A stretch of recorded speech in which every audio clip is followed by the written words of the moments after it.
If you haven't been taught how AI works, how to use it properly, if you don't understand how it works, you don't understand that you need to evaluate it, you are just going to go ask it to write your history paper and print it out and submit it to your teacher and call it good.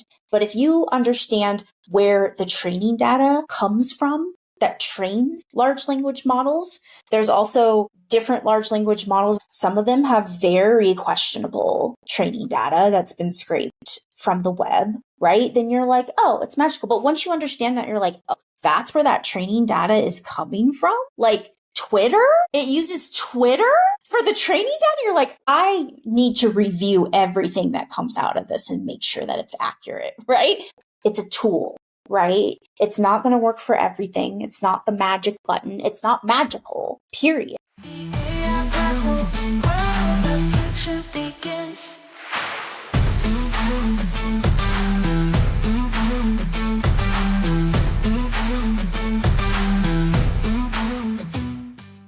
Welcome to the AI Grapple podcast. My name is Kate vanderVoort, founder and CEO of the AI Success Lab. Today I am joined by Lindy Hockenbary, known to many as LindyHoc, an educator, author, and one of the clearest voices on what AI really means for teaching and learning. With a background in instructional technology and curriculum design, she's spent her career helping schools understand the real impact of emerging tech. In this conversation, Lindy breaks down why AI literacy can't sit on the sidelines. It belongs in the core curriculum, woven into maths, science, English, and civics. We talk about how pattern recognition forms the backbone of AI, why students need to learn to evaluate AI outputs, and how schools can strike the balance between personalization and over-reliance on screens. Lindy also shares what happens when kids see AI as magical rather than mechanical, why parents need support just as much as teachers, and how strong AI literacy could help the next generation solve bigger problems with more creativity and confidence. Let's dive right in. Hi, Lindy. Welcome to the AI Grapple podcast. It's great to have you here. I am glad to be here. Thanks for having me. So I'm really looking forward to this conversation. But before we dive into the core of what we're going to be talking about today, maybe give us a bit of background about who you are and your journey to working in AI now. Sure. So my name is Lindy Hockenbary. If you think of the Lindy Hop dance and shorten that up, Lindy Hockenbary to Lindy Hawk, that's what I go by because Hockenbary is a lot. It's a lot easier to remember Lindy Hawk. I am an educator by trade. I've spent my career in education. I started teaching middle school and high school. I taught career and technical education in the US, so business and family consumer sciences. And when I taught business, my classroom was a computer lab. And this was in the mid to late 2000s when Chromebooks didn't exist, like laptop carts didn't really even exist in schools. So when I say my classroom was a computer lab, it was literally a computer lab, like old school desktop computers with the tower monitors and the towers and the big deep monitors. It took up my entire class in little rural Montana. So using technology as a learning tool always came natural to me because I always had that what's now called a one-to-one environment in a classroom. And long story short, that's what led me working in a career in educational technology. So what I do now is support K-12 educators, schools, EdTech companies, helping them unpack the effects of emerging technologies. Surprise, surprise, like AI is the big topic right now on their curriculum and their instruction. So my thing is really making EdTech real, doable, easy. I'm really excited about this conversation. I've got lots of thoughts about AI and education and look forward to exploring some of that. So let's get right back to basics. You talk about AI literacy as something that belongs in every classroom, not just in those tech electives. So what does AI literacy actually mean? So AI literacy is under the umbrella of information literacy. I actually, more than an umbrella, I like to think of it like a tree, and you have all these branches and you've got this big information literacy branch. And under that branch, you've got all of these like leaves and shoots off of it. AI literacy is like another shoot off of the information literacy branch. There are a million different frameworks, a million different definitions. And I'm really not joking when I say that out there right now. I actually have right over here on my desk, I can see it from this vantage point, like a 3-inch stack of AI literacy frameworks that are starting to come out that I'm going through and highlighting and figuring out, okay, this one's defining it this way, this one's defining it this way. But the way I like to think about AI literacy, I use digital promises framework and definition. They define it as the knowledge and skills to understand, evaluate, and use AI. And those 3 verbs are the key there: understand, evaluate, use. And they have this really great graphic that shows all 3 intertwined. And that's why I like this definition so much, because that's the key for me. If you don't understand AI, you're not going to be able to evaluate it well, right? If you don't use AI, you're not going to understand it at a full level, and you're really not going to be able to evaluate it. AI literacy is very tied to media literacy, digital citizenship, and lots of other pieces of that information literacy branch, if you may. And I love that word evaluate, because I think, discernment is probably the word of our decade that is going to be so important, particularly for adults, but definitely for children. And so helping them understand how to evaluate these tools and what comes out of these tools is certainly critical.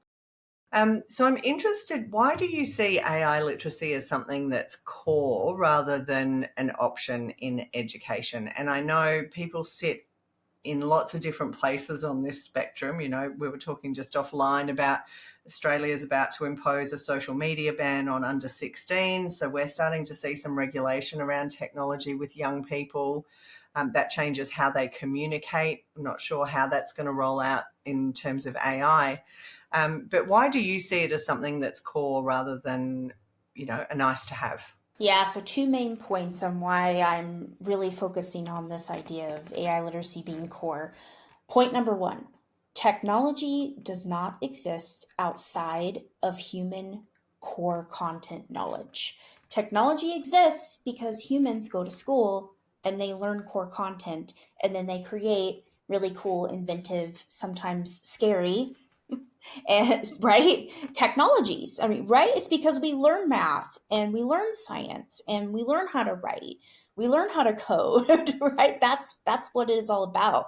So technology is literally, it is core curriculum. AI at its most basic level is pattern recognition. It's just basically very high tech. And honestly, not really, when you get down to it, it's not even sometimes that high tech.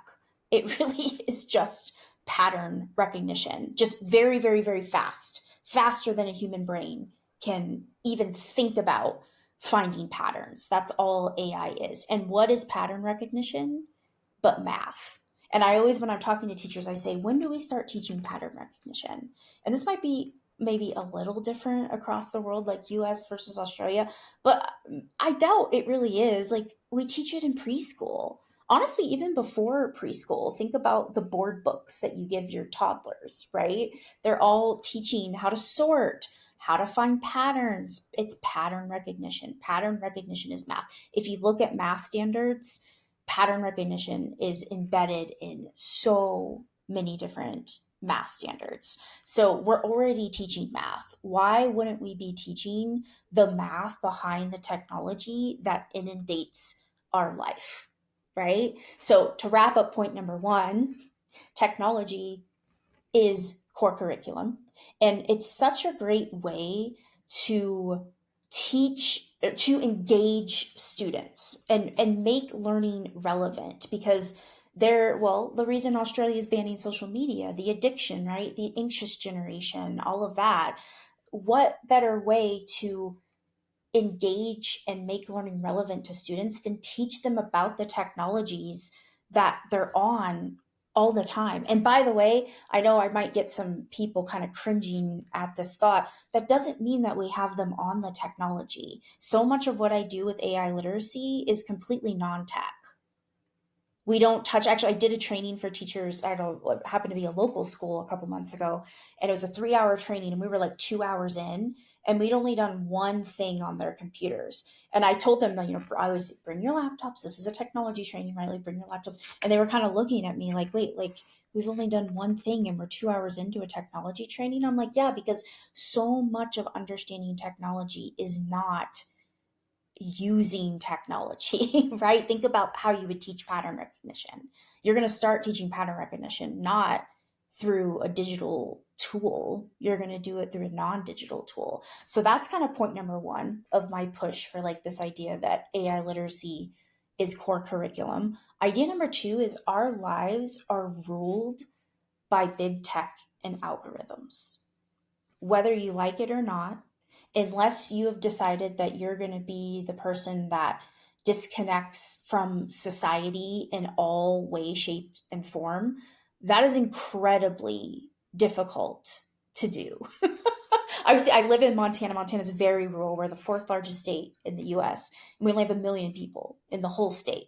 So we're just huge and like not a lot of people. We have more cows than people in Montana. So if anybody could just disconnect from society, we actually have some examples of it in Montana history. It would be in Montana, but it's still very, very difficult to do. So we have to teach people how this technology works and the role it plays in our lives. We can't regulate a system as humans and work together to regulate systems that we don't understand, right? And if we don't, we're leaving kids unprepared and vulnerable. And kids are already a vulnerable population, right? And just by matter of fact, kids are a vulnerable population. So to kind of wrap up all of that, that was a lot. Uh, I kept hearing from schools and from educators that, well, we just don't have time. We don't have time to teach media literacy, AI literacy, whatever you want to pick under that information literacy umbrella. So I was like, well, you know what? You don't have to have a whole nother class. It doesn't have to be a whole nother class. You don't have to have an AI specific class. AI embeds within everything, every core content area, not even core content, every elective area that we teach. So, one question I get asked a lot, particularly because I work in AI, but also because I'm a parent, is at what age do you think putting kids on the tech is appropriate? Do you have a view on when that is? Oh, that's a really good question. I get that question a lot. So do I. That's why I'm asking you. I bet. So, okay. So here's my perspective on it. Everything in life is about balance and moderation, right? So, should we have 4-year-olds staring at a device or an iPad or whatever screen it is all day long? Absolutely not. But the reality is that 4-year-old likely has an AI device. Like, I can't say it because there's one in the corner of my Yeah, room. mine will go We off call too. Yeah, we call it the late. My husband and I call it the lady in the corner, Alexa, or a I don't have one of these, or a Hey Google, or I can't say this one either because my phone is sitting right here, Siri, because it will go off as well, right? And every almost every 4-year-old in the world has probably picked up their parents' device, phone, whatever, and talked to Siri, even if they don't have one of those AI devices in their home that they talk to. So for me, it's should we give them the tech? Okay, all about balance. But to me, the more important question and conversation is we have to have the conversations as soon as kids can talk and have a conversation. Start talking to them about, oh, you know what? Lady in the corner is just an AI. That's not a human.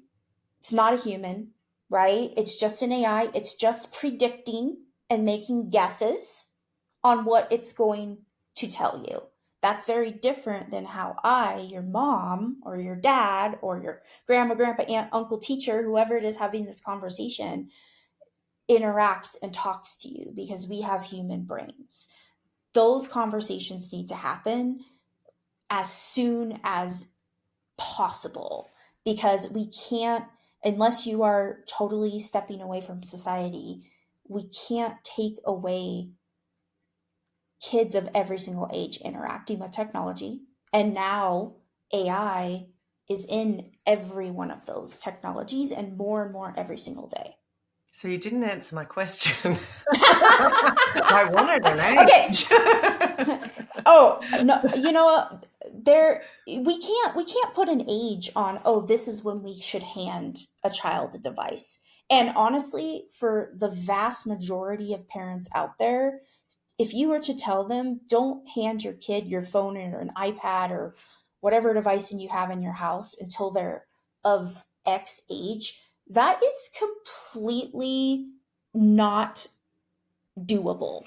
And I'm I mean, think about it. thinking more about schools though, because Oh, they school. can't adapt to, the maturity of the children individually. I mean, they can, but they don't. So in terms of introducing the use, and maybe I'll just add a bit of context here. So I'm super excited, like more excited than you can imagine, about the potential of hyper personalization of education for children. So I've said it quite a bit on this podcast, but my now 12-year-old is really anxious when it comes to exams. She cannot just sit down in the moment. She's incredibly bright, but you put a piece of paper in front of her and ask her to perform, her brain goes completely blank. And it's a horrible thing to do to young people, is to give them a moment in time where they have to demonstrate their knowledge.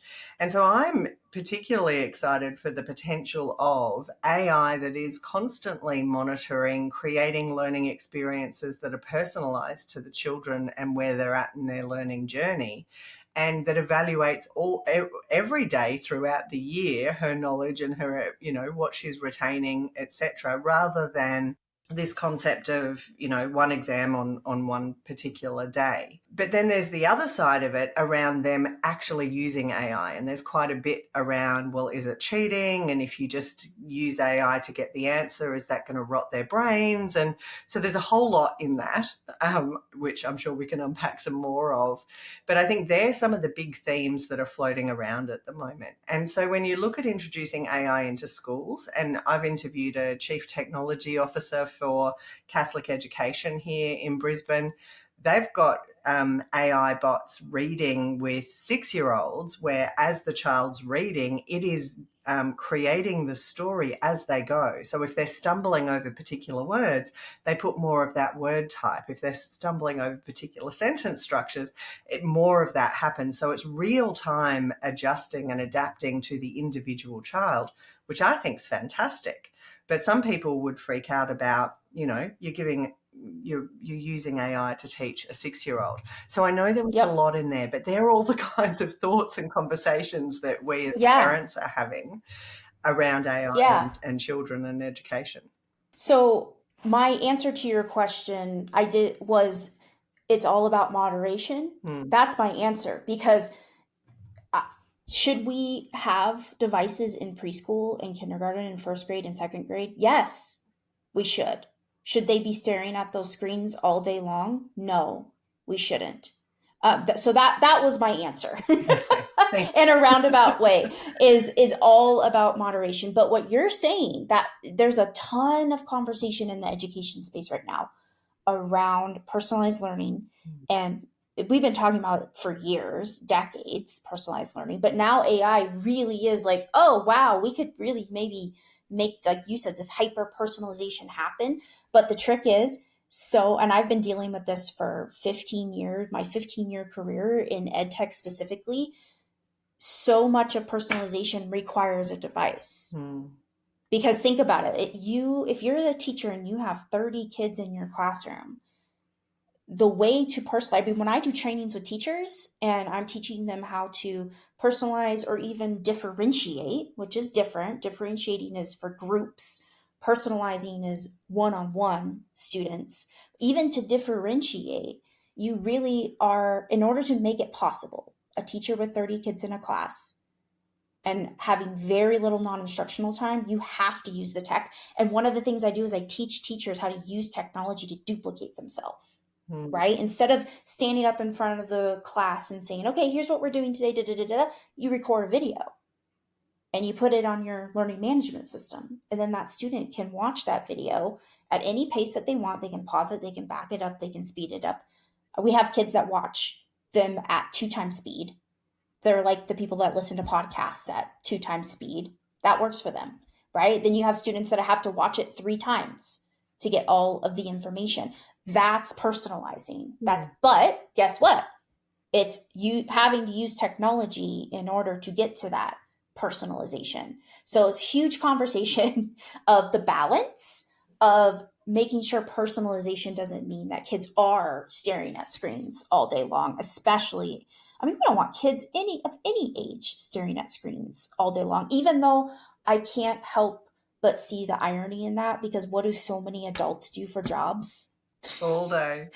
Stare at screens all day, right? But we don't want any kid, K-12 or higher ed, to be staring at a screen all day. So what is that balance of using the tech in a powerful way and personalizing learning and making it engaging and relevant to each student, but doing that in a way that isn't staring at a screen? Also, another conversation around personalization is taking away the collaborative part, right? Because now when every kid is at a different level or doing a different thing, or sometimes true personalization, students are even picking the learning outcomes and the learning goals.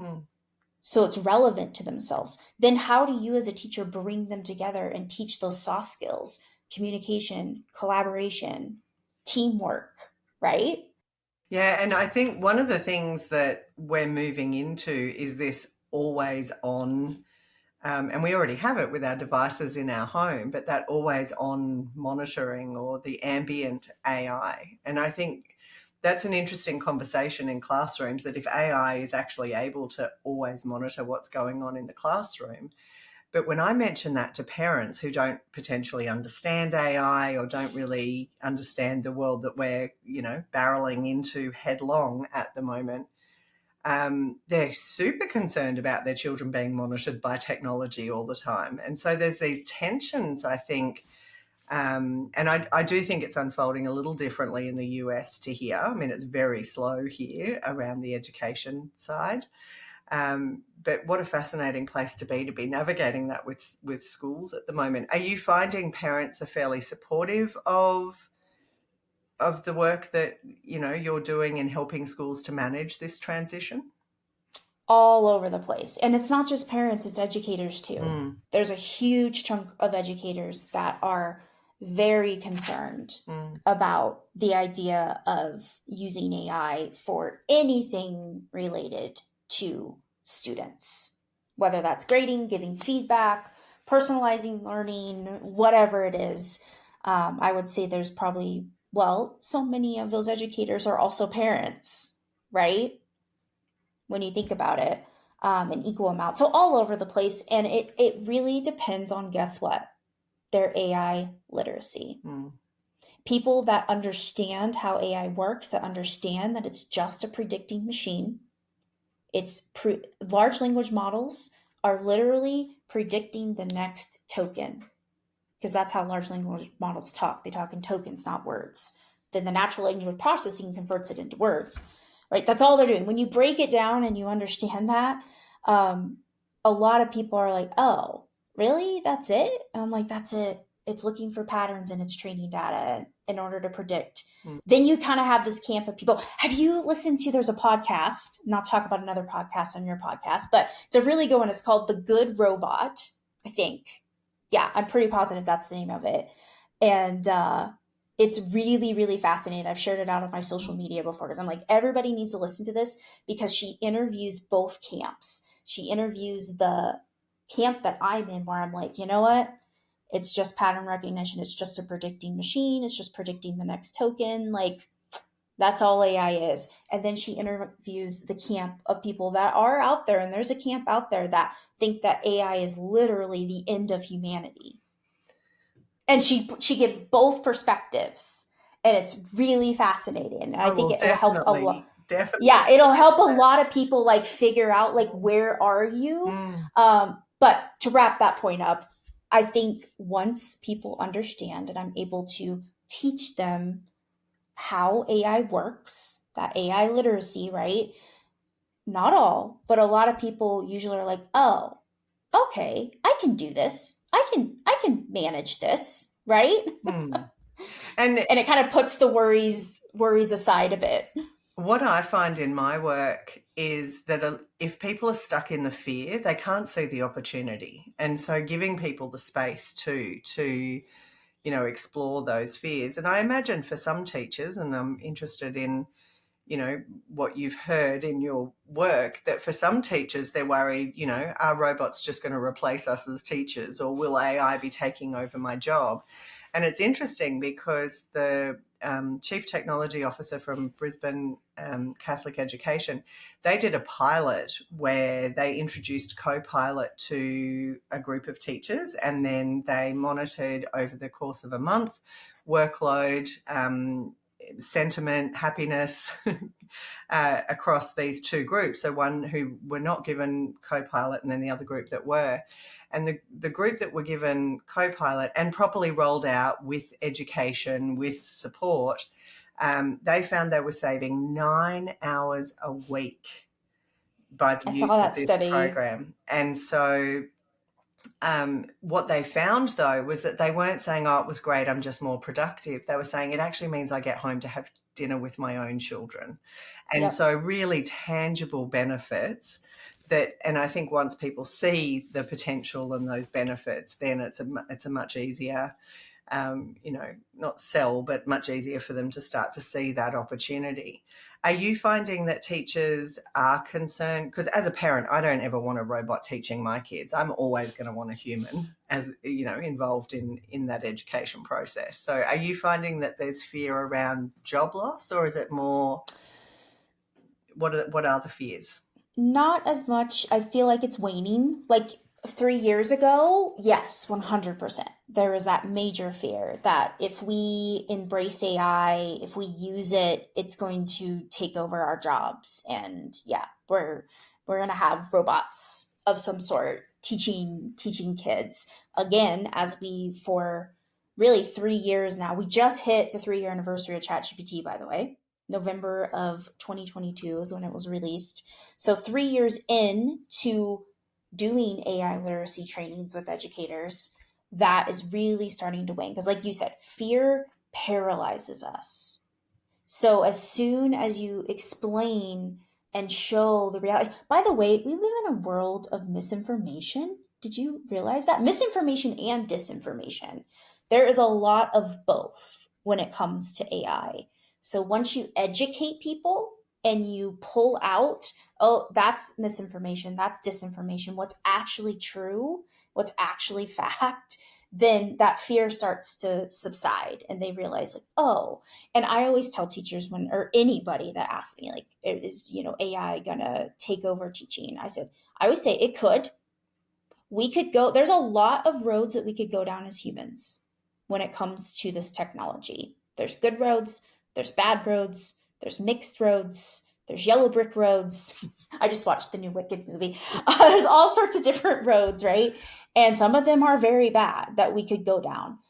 To me, that just furthers my mission to get AI literacy out there. AI literacy for teachers, for kids, it really needs to be everyone in society. It's just my focus is on K-12 education because that has such a trickle effect, because education is everything, right? Education means that we can say what we think should happen with that technology or what we think should not happen with technology. Education allows you to be part of the conversation and help mold which road that we go down as humans, and make sure we go down the AI doesn't take over teaching road.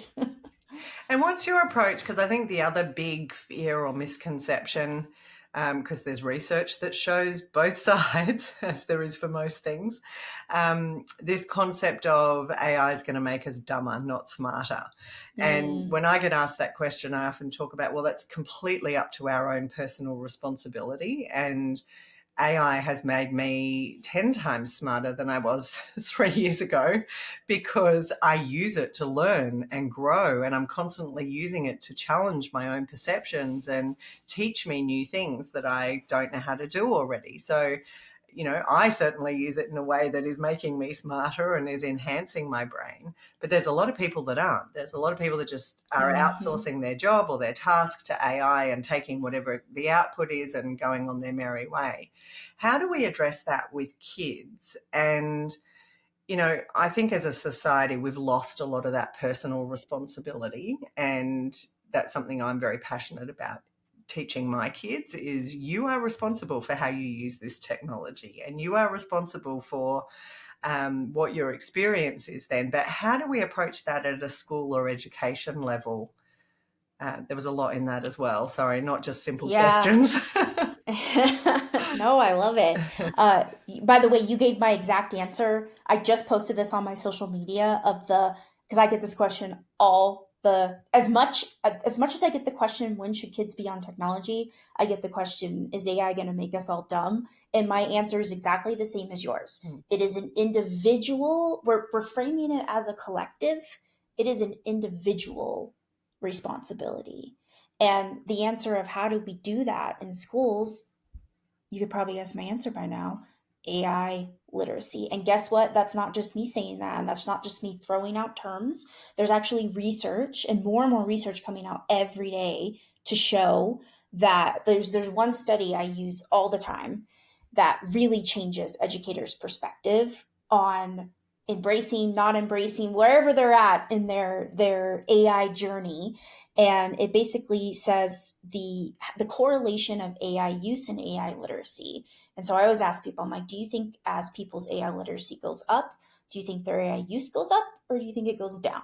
And most people say they think it goes up, right? When you learn more about AI, you use it more. That's actually the opposite of what the research says. The research is saying that when people's AI literacy goes up, their propensity to use AI, that's the term they use in the research study, actually goes down. And they call it the magical thinking trap. Because when you don't have AI literacy, you have low AI literacy, you don't understand, it's just a predicting machine. It's just looking for patterns. ChatGPT is just predicting the next token. You think that it's magical, and you have awe in that it does human like tasks, right? So you're like, oh, it knows everything. It can never be wrong. You don't know that you have to evaluate the outputs of AI. Always. We've all seen the horror stories in the media of people that haven't. I just saw one the other day that it got printed in a newspaper or something. And at the end of it was like ChatGPT's response saying, should I write this again for, whatever it was at the end, and actually got printed in a newspaper. We've also heard those horror stories. I loved the But one recently, which was Kim Kardashian failed her law degree and blamed yes, ChatGPT. gotta love it, right? But I mean, that's it. Is like, if you haven't been taught how AI works, how to use it properly, if you don't understand how it works, you don't understand that you need to evaluate it, you are just going to go ask it to write your history paper and print it out and submit it to your teacher and call it good. But if you understand where the training data comes from that trains large language models, there's also different large language models. I won't call anybody out, that some of them have very questionable training data that's been scraped from the web, right? Then you're like, oh, it's magical. But once you understand that, you're like, oh, that's where that training data is coming from? Like Twitter? It uses Twitter for the training data? You're like, oh, I need to review everything that comes out of this and make sure that it's accurate, right? So that's where that idea of your AI literacy goes up. So your AI use goes down, because now you actually know, when should I use this tool and when should I not use this tool?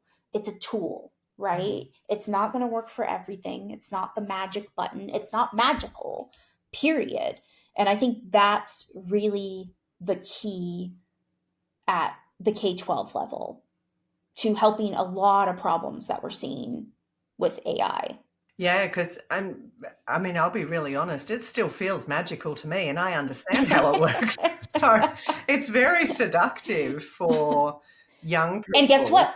But you just said seductive because it tells you what you want to hear. Exactly. Yeah. And if you don't know that, I can't tell how many people I've had this conversation with and said to them, yeah, it's because it's telling you what you want to hear. Hmm. And they're like, really? And I'm like, yeah, that's what it's trained to do. And Hmm. they're like, oh, and again, you'll see the light bulb go off. They're like, oh, you're right. Hmm. It is telling me what I want to hear. Just like, guess what? Social media algorithms Hmm. tell you what you want to hear, show you what you want to hear. Hmm. Same thing.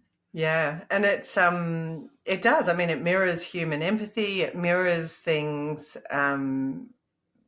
very effectively. And so for children who don't have that understanding, I can see how easily, and I've seen it with my own children. We do a lot of things around prompting with images because I find that's less. You get less of the sort of the bias and the that I guess that tendency to want to cheat. And I don't like that word cheat, but Neither do I I. have had to call both of my children though on Mm, even though I've only ever let them use it on my devices, they've found ways to use it themselves. And now it is invading everything. I mean, my kids have to have iPads at school, that's mandatory. And now with AI overviews, which are notoriously incorrect, um, AI overviews. You know, AI is coming into so many of the things that they just experience day to day, but they've both used it to do work and try and, you know, pass it off as their own. And they're 9 and 11. So I know when, when it's AI generated and when it's, I'm like, you're using words that you don't even know what they mean and have never spoken in your life before. And so I think that's going to be one of the interesting challenges when you've got AI usage at home and some kids who will absolutely just use AI to do their homework for them. Um, and that's where, you know, if they're not being taught that at school, if the parents don't have AI literacy, then it's going to be very tricky to manage that.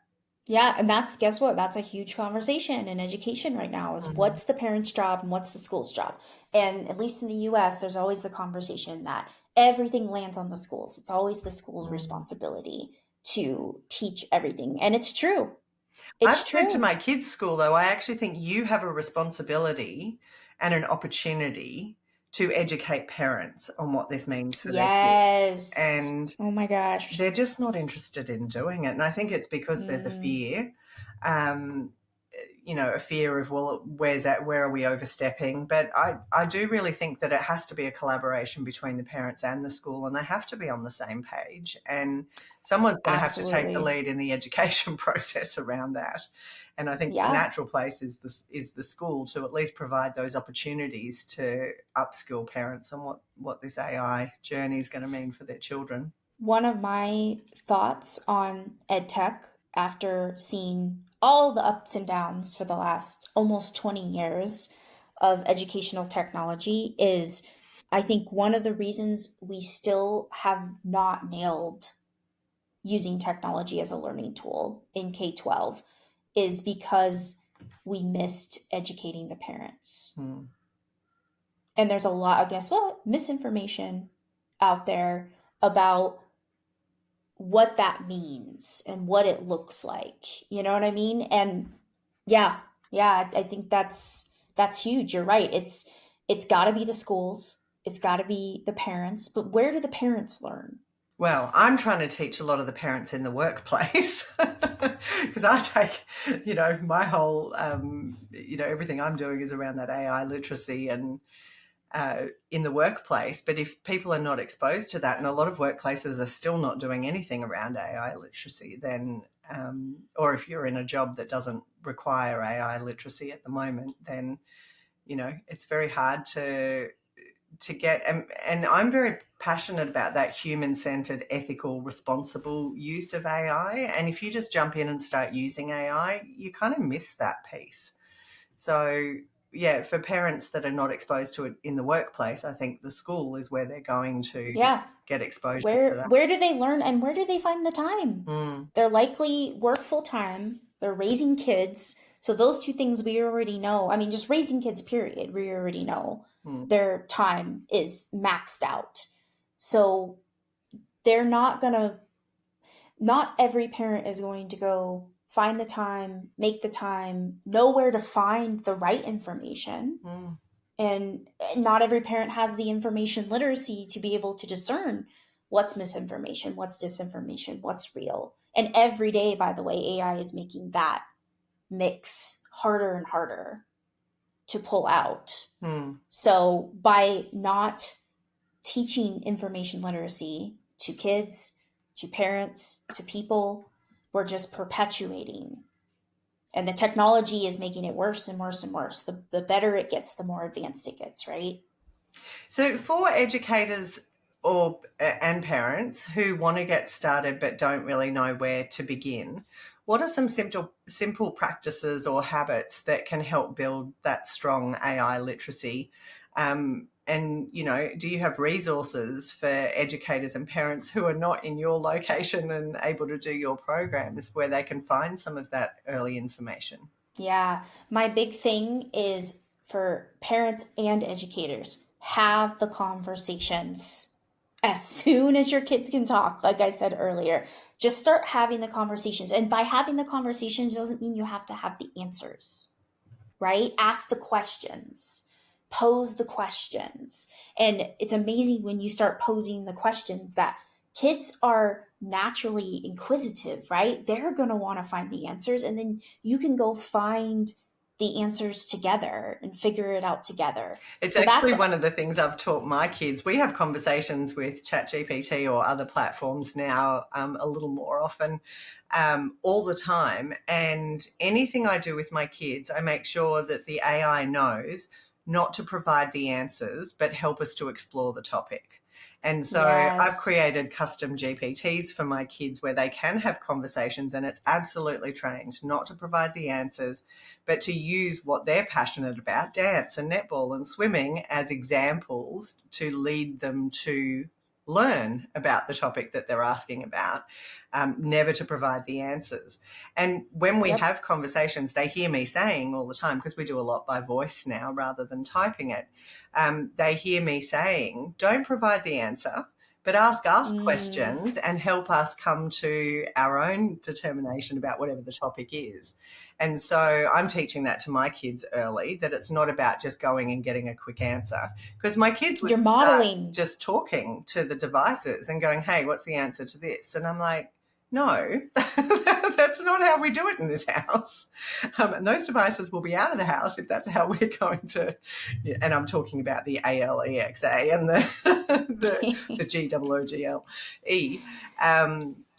But I think that's one of the core things that schools need to teach as well, is that how do we use these tools, again, to increase our knowledge and to learn, as opposed to just giving us the answers. 100%. And what you're doing for your kids is you're modeling. And that's exactly what teachers have to do for kids in their classrooms. Mm. Model don't just give us the straight answer. Ask us questions to lead us to the answer. And by the way, I actually just did a webinar a few weeks ago for parents. Parent Powered AI is what it was called. It's on Varsity Tutors platform if you're interested in looking for that.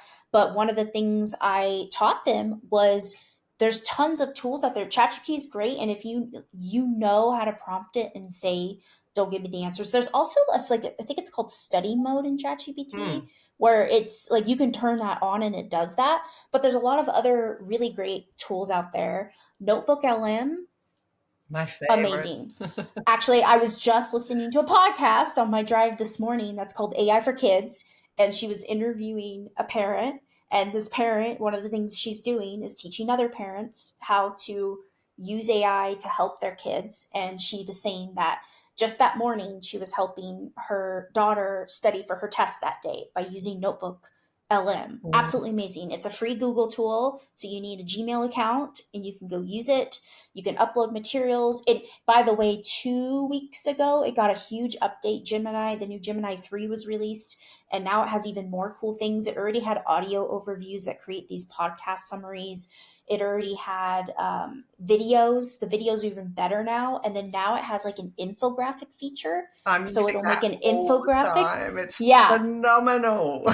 so good. Yeah, Like that's such a as a great learning tool, tool it's phenomenal. Yeah. and such a great way for if you as a parent haven't dove into the AI rabbit hole yet, that's a great place to start Mm. and a great thing to use with your kids and learn to again learn together, have the conversations. Also, another one I showed them in that webinar was School AI is one of my favorite platforms, usually for educators and teachers.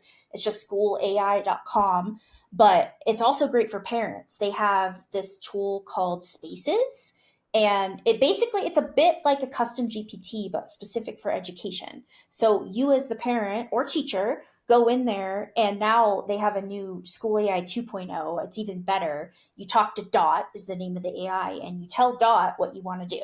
So I want to help my kids study for their fraction test. They're in fourth grade. Here's what they're learning, how to divide fractions, whatever it is, right?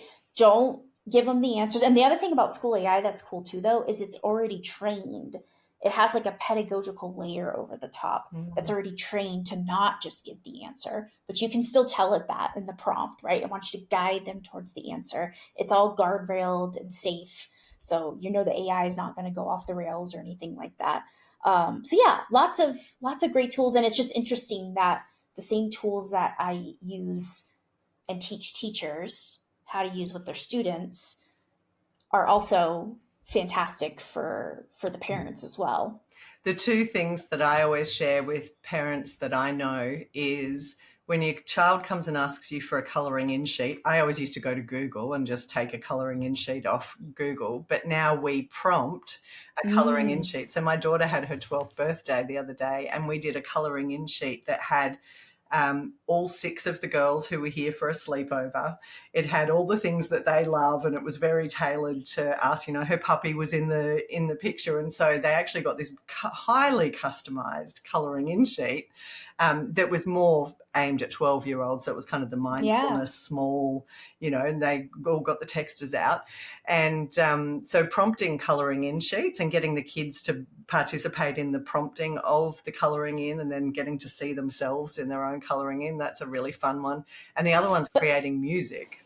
So oh in yeah. Suno, you know, you go to Yep. ChatGPT and you say, please write me a song about my daughters, Olivia and Isabella, and these are all the things that they love. So I create anthems for my kids. You know, they'll be dancing around the house singing their own anthem. And then they'll go, what's that song called again? And I'm like, that's the one we did for you, remember? It's your song. Yeah, yeah. And so it's a great way, though, to get parents and kids prompting together and getting something that's really fun as an output. And we've done it with my kids' classes as well. I've taught their teachers how to name every child in a song, create that in ChatGPT, and Wow. then create a See, class song. you're doing my job for me. That is one thing I teach teachers is Suno is so think about we know that our brains remember music, and it used to be that you had to be like a musical teacher in order to you'd see these teachers on like YouTube strumming their guitars or whatever, like creating these awesome songs. Like you don't have to do that now. Hmm? Use Suno. And you know a tip that I give teachers for that is go to ChatGPT and have ChatGPT create the lyrics Yeah, that's to what make we, sure that the lyrics match your learning outcome or your yeah, standard. and that they rhyme. Then, yes, and then copy the lyrics into Suno, and Suno adds Yeah, the music over the top. yeah. Is such a great. So But I loved the example you gave of the coloring page. That is such a perfect example of so many things. It's a perfect example of a great use of AI because they exist. It's not all bad. There's a lot of bad, but there's also a lot of good. It's a great example of that. It's also a great example of how the technology is narrowing the equity divide. Because in order for your daughter to have a personalized coloring page at their birthday party mm, 4 years ago, you would have had to pay big bucks mm, to an artist to do that. And now, literally, any parent could go on ChatGPT for free, go to your public library if you don't have access to tech and internet at home even, and do that. Like, what a great opportunity to like level the playing field and provide more equitable personalization. And guess what? You're having the conversations with your kids. And you're modeling good tech use. So great example to do both as a parent and a teacher. We also do image challenges. So we'll start a story and we'll create an image for it. And then it's like, oh, but the alien's wearing pink roller skates and has a little friend that sits on its shoulder. And so then the next person will prompt the next image. And so we do these kind of... Like, it's like choose your own adventure game of so telephone. We have a great time. Yeah. That's another great example that would be great in a classroom. And I'm not one of those mums that sits down and gets paint and messy and all the rest of it. So this is my dream come true, because I get to get really creative with the kids without creating a mess. Love it. Look, Lindy, we could talk for days about this topic, I have no doubt. I'm really curious, though, when you look ahead and when you think about if we really get AI literacy right in education and we have these young people that are emerging out into the world that are using these tools in human-centered, ethical, responsible ways, what does the future look like? What's possible? Oh, man. I mean, if we do it right and we go down the right road, the yellow brick road. You said, we want the yellow brick, or maybe we don't want the yellow brick road. Don't, if you watch Wicked, maybe you don't want the yellow brick road. I don't know. The second one yet. I'll leave that up to you to decide if you want. But regardless, if we pick the right road, I mean, you gave so many examples today of what's possible. Personalization aspect of it. AI, if you use it right, can make you so much smarter and so much more creative and in less time.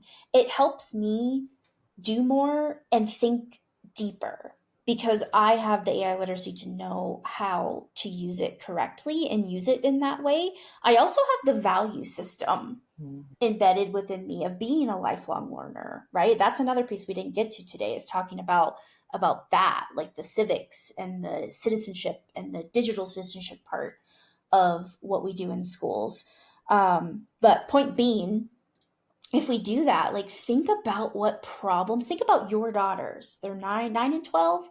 What problems could they solve in their life if they had more time and brain space?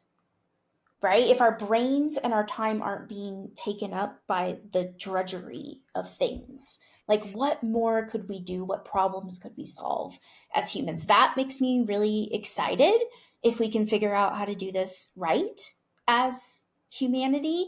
I also think I mentioned your example of like decreasing the equity gap.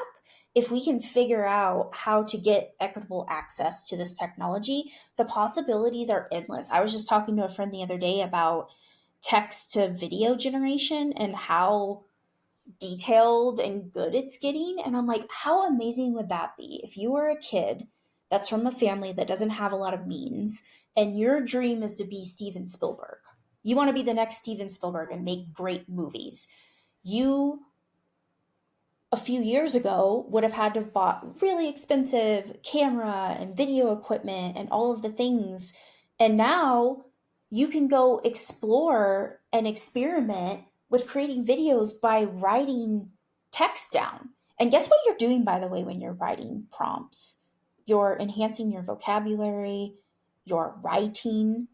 We have this really last point I make, really ironic state in education right now where we're fighting AI because AI can write, right? So we're banning and blocking it. But I'm like, guys, prompting is writing. Prompting is writing. And if you do it right and you mold and mesh the learning experience correctly, it can be a really great way to enhance writing skills and build vocabulary. Anyway, side note there, but back to the Steven Spielberg idea, right? Like think about that. Think about there's a kid that could start exploring with creating really cool movies by using a tool that's free and easy to access. Like the possibility of that. Your coloring book example is another example of that, of like narrowing that equity gap and making things possible to people that wouldn't have had the financial means to make that possible before. So yeah, I could go on and on, but those are just a couple of things that kind of make me excited about if we go down the right road, what could be possible for humanity. Well, education is certainly one area where I'm really fascinated just to see how this all unfolds, because, as you say, there's a number of different roads we could go down, and if we lean into it in really human-centered, ethical, responsible ways, the potential is immense, and we could solve some of the world's greatest challenges if we can, help our kids to do that in the right way. So I've really enjoyed our conversation today, Lindy. We Me could too. talk for days. So thank you so much for sharing your experience and your wisdom with us. Where can people find you if they'd like to connect? Yes. So, and this was, I started blabbling and didn't answer your question of like, what resources do I have available? I have a lot. So my website, lindyhoc.com, LindyHoc.com. I have a blog. I post a new blog about every week. It's usually these days something AI related. I have some really fun like AI literacy tech-tac-toe games. I have a generative AI tech-tac-toe game that would be really awesome for educators and parents alike to use. That's where you can also follow me on social media. I'm always sharing out tips and ideas. If you're an educator, you're going to find a lot of value. But if you're just somebody, a parent or somebody looking to learn more about AI, I share a lot of, guess what, AI literacy knowledge. So I think you'll find value even if you're not in that K-12 educator category. Excellent. And we'll share all of your links in the show notes as well so people can find you nice and easily. Thank you so much, Lindy. It's been a great conversation. Thank you. Thank you for tuning in to the AI Grapple. If you enjoyed this episode, please share it with your friends and colleagues and subscribe on your favourite podcast platform. We would love to hear your thoughts, so reach out with any questions or comments about the show. Until next time, keep grappling with AI and stay curious.